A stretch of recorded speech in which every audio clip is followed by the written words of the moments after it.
여러분들 면접을 잠깐씩 염두에 두면 좋으니까 가져왔습니다.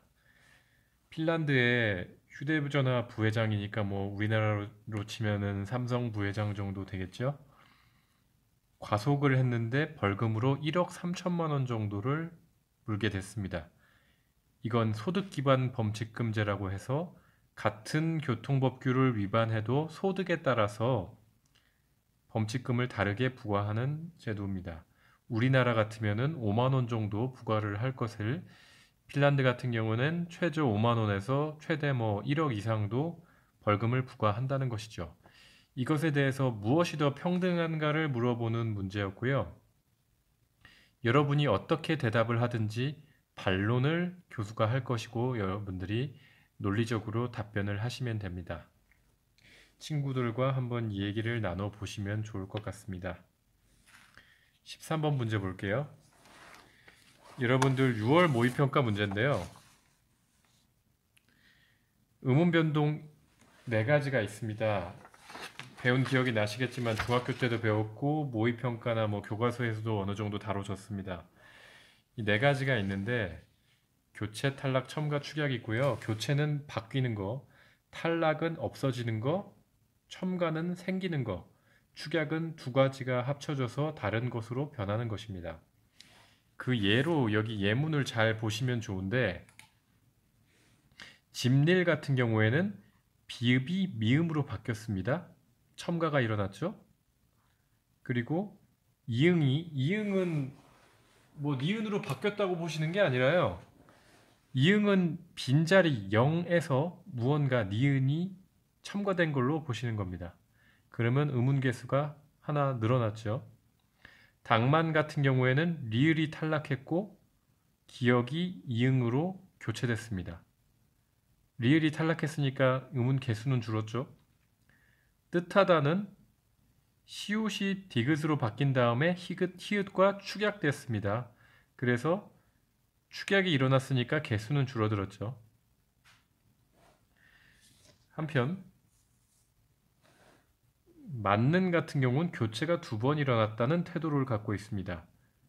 티읕이 디귿으로 바뀌고 니은의 영향으로 니은으로 또 바뀌었다. 이렇게 교체 2번 일어났고 개수는 변하지 않았다라고 판단을 하고 있습니다. 요거에 따라서 살펴보죠. 흑하고 같은 경우에는 보시면 자, 리을이 탈락하고 기역과 히읗이 합쳐져서 키읔이 됐습니다. 그래서 정답은 빨리 나왔네요. 정답은 1번 맞고요. 2번 같은 경우에는 기역이 이응으로 교체됐고 아무것도 없는 자리에 이응이 있다는 건 아무것도 없는 자리라는 것이죠. 니은이 첨가됐습니다. 그래서 니은 2번 틀렸고 3번 같은 경우 이게 맞았다고 헷갈릴 수가 있는데 여기에서는 이 맞는 같은 경우 교체가 2번 일어났다고 이런 태도를 갖고 있어요. 그렇기 때문에 부엉문 같은 경우에도 키읔이 기역으로 변한 다음에 이응으로 변했다. 이렇게 2번 교체가 일어난 것으로 취급을 하고 있습니다. 복는 같은 경우에도 이게 기역이 된 다음에 이응으로 교체됐다. 그래서 교체가 2번 일어난 것으로 봅니다. 그래서 3번 같은 경우는 여러분들이 보기를 잘 읽지 않으면 틀릴 수가 있어요. 4번 같은 경우에 뭐 2가지로 해석을 하는데 지읒 때문에 이게 경험화돼서 교체가 됐다.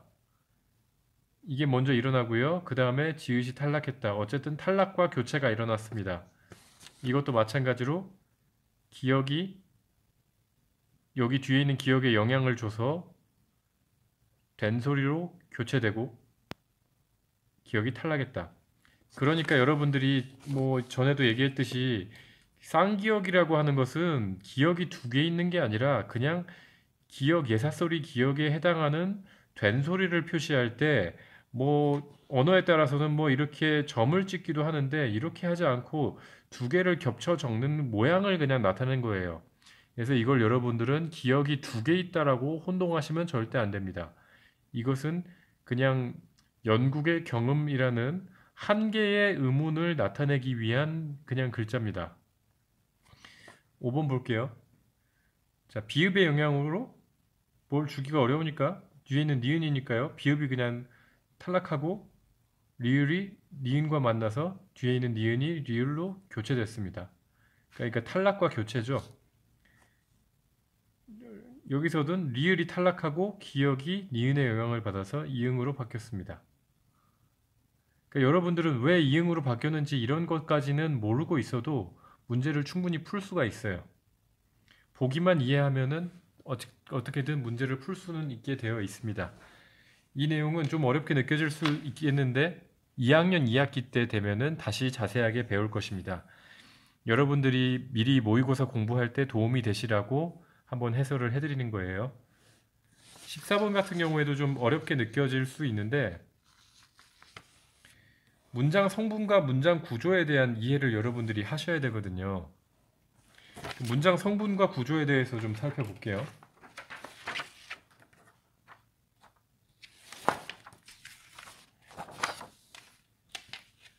자, 여기 예문 봅시다. 응, 내가 그 책을 잘 읽었어 라는 문장을 뭐 어떻게든 자규적으로 만들었습니다. 여기서 응 같은 경우에는 뒤에 있는 문장과 문장 성분들과 관계가 없습니다. 그래서 이것은 독립어라고 해서 별로 어렵지 않습니다. 그러면 요 문장이 조금 복잡해 보여도 기본 골격은 내가 책을 읽었어 라는 게 기본 골격이 되죠. 그래서 주어, 목적어, 서술어만으로 문장이 충분히 구성이 됩니다. 그런데 여기서 좀 더 풍부하기 위해서 문장이 좀 더 수식어가 늘어나는데 예를 들면은 책이 어떤 책이냐? 그 책이다. 이렇게 수식을 해주고 어떻게 읽었냐? 잘 읽었다. 이렇게 수식해 줄 수가 있는데 이렇게 어로 끝나는 것들이 문장 성분입니다. 여러분들이 잘 헷갈리는 것들이 품사인데요. 품사는 무슨 언으로 끝나거나 무슨 사로 끝납니다. 큰 분류로 해서 5가지 무슨 언이고요. 그걸 좀 더 세분화하면은 무슨 사로 9개가 있습니다. 한국어에서는 이렇게 나누고 있어요. 여기서 문장의 확대에 절 개념을 알아볼 수 있는데 절은 다른 말로 하면 안긴 문장이에요. 안긴 문장. 이것도 안긴 문장이죠. 내가 그 책 대신에 빨간 책이라고 해볼게요. 내가 빨간 책을 읽었어. 그러면 빨간 책이라는 것은 빨간은 빨갛다라는 용언에서 온 말이죠. 그럼 책이 빨갛다라는 문장이 이 안에 들어간 걸로 보는 겁니다. 그래서 이거 하나는 문장으로 기능을 할 만큼 주어와 서술어를 갖춘 것인데 이거 자체로 문장이 되지 않고 다른 문장 속에 들어있죠. 그걸 안겨 있다고 하는데 안긴 문장을 뭐 학교 문법에서는 다른 말로 절이라고 합니다. 근데 이 절의 역할이 관형어의 역할을 하기 때문에 관형절이라고 하는 것이고 만약에 책이 재미있다라는 문장이 있는데 이 문장을 이 안에 집어넣으면요. 책을 재미있게 읽었어 라고 하면은 이거는 이 책이 재미있다라는 문장이 이 큰 문장 속에서 내가 책을 읽었다라는 큰 문장 속에서 부사어의 역할을 하는 겁니다.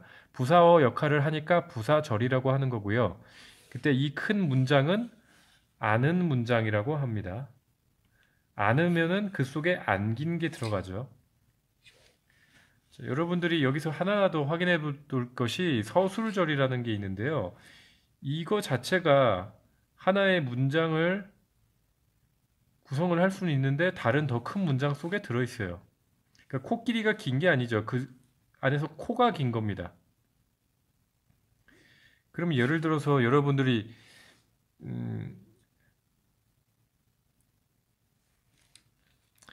이 서술어라는 거는 코끼리가 어떤 건지 이제 풀이를 해주는 건데 이 절이 서술어 역할을 한다는 것입니다. 이 정도 여러분들이 확인해 놓고 14번 문제에 있는 예문을 분석해 보겠는데요.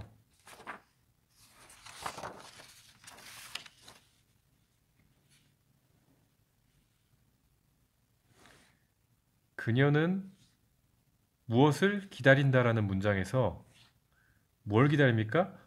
봄이 오기를 기다립니다. 봄이 오기를 기다리는데 그게 어떤 봄이냐? 따뜻한 봄이고요. 빨리 오기를 기다리는 겁니다. 이렇게 문장이 점점 더 커지죠. 니은 같은 경우에는 친구는 착하답니다.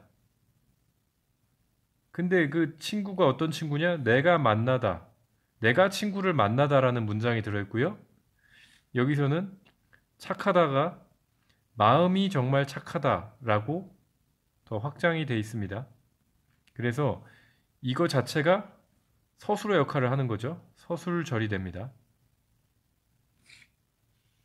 디귿. 피곤해하던 동생이 엄마가 모르게 잔다. 기본 구조는 동생이 잔다죠. 이 문장이 확대됩니다. 동생이 어떤 동생이냐? 피곤해하던 동생이고요. 어떻게 자냐? 엄마가 모르게 잡니다. 그러니까 엄마가 모른다. 뭘 모른다. 어떤 사실을 모른다라는 문장이 여기서는 잔다를 수식하는 부사인 역할을 하는 겁니다. 그래서 이거는 문장 성분상 부사어고요. 절이 부사어가 됐기 때문에 부사절이라고도 하는 겁니다. 자, 리을. 배추는 비싸다거든요. 근데 그 배추가 어떤 배추냐? 그가 시장에서 산 배추입니다. 그러면 이건 원래 그가 시장에서 배추를 샀다라는 문장이 들어있는 것이고요. 값이 비싸다라는 것이 하나의 서술어 역할을 하면서 서술절을 이룹니다. 그래서 배추는 값이 비싸다라는 문장이 확대된 걸로 보시면 됩니다. 이렇게 살펴봤고요. 그러면 14번의 문제에서 보시면은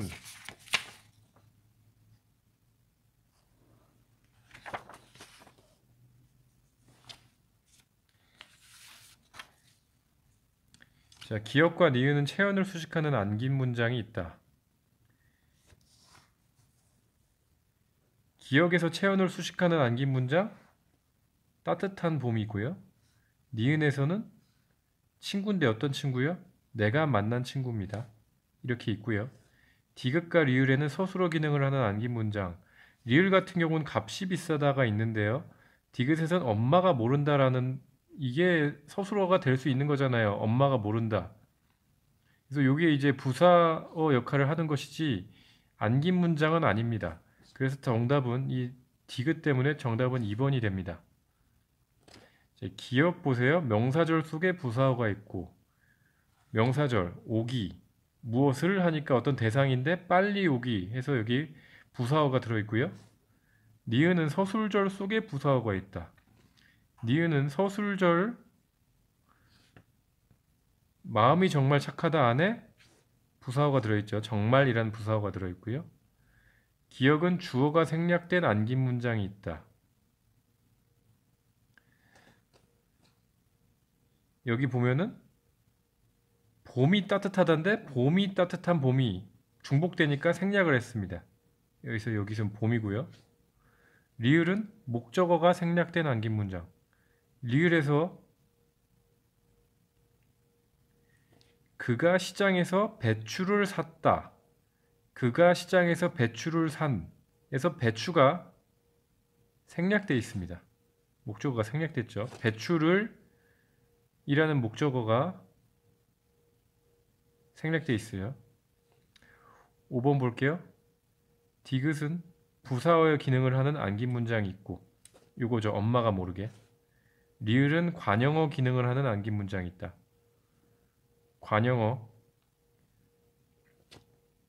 그가 시장에서 산 여기까지가 관형어 기능을 하는 안긴 문장이죠. 자, 그래서 14번 같은 경우에는 여러분들이 지금 1학년 수준에서 좀 어렵게 느껴질 수가 있는데 굳이 제가 이 문제를 여기다 집어넣은 거는 여러분들이 이제 모의고사 공부를 좀 하셔야 되니까 그거 하실 때 이런 문제가 나와도 바로 포기하지 마시고 좀 더 꼼꼼하게 살펴보시면 좋겠고 2학년 2학기 때 좀 더 자세하게 배울 수 있을 것입니다. 그러니까 이번 기말고사 대비해서는 이런 문장 성분에 대한 기본 개념을 갖고 계시면 될 것 같습니다. 자, 마지막으로 15번입니다. 이 문제는 복잡해 보여도 사실 되게 단순합니다. 여기 들어갈 말을 고르는 건데 체온 꽃소리가 자음일 때는 이가 나타난다. 그래서 일훔이라 할 때는 자음 미음이 있기 때문에 이가 나타나서 일훔이라라고 이어 적었죠. 끝에 라인데 이거는 서술격조사 이다가 지금은 이다지만 당시에 중세국어 당시에는 이라라고 했답니다. 자, 두 번째. 끝소리가 이거나 반모음이 일 때 머리 하면은 이로 끝났죠. 이로 끝났을 때는 아무런 형태가 나타나지 않았다. 물론 이게 사실 성조가 바뀌는 현상이 일어나긴 하는데 그 수준까지는 여기서 다루지 않습니다.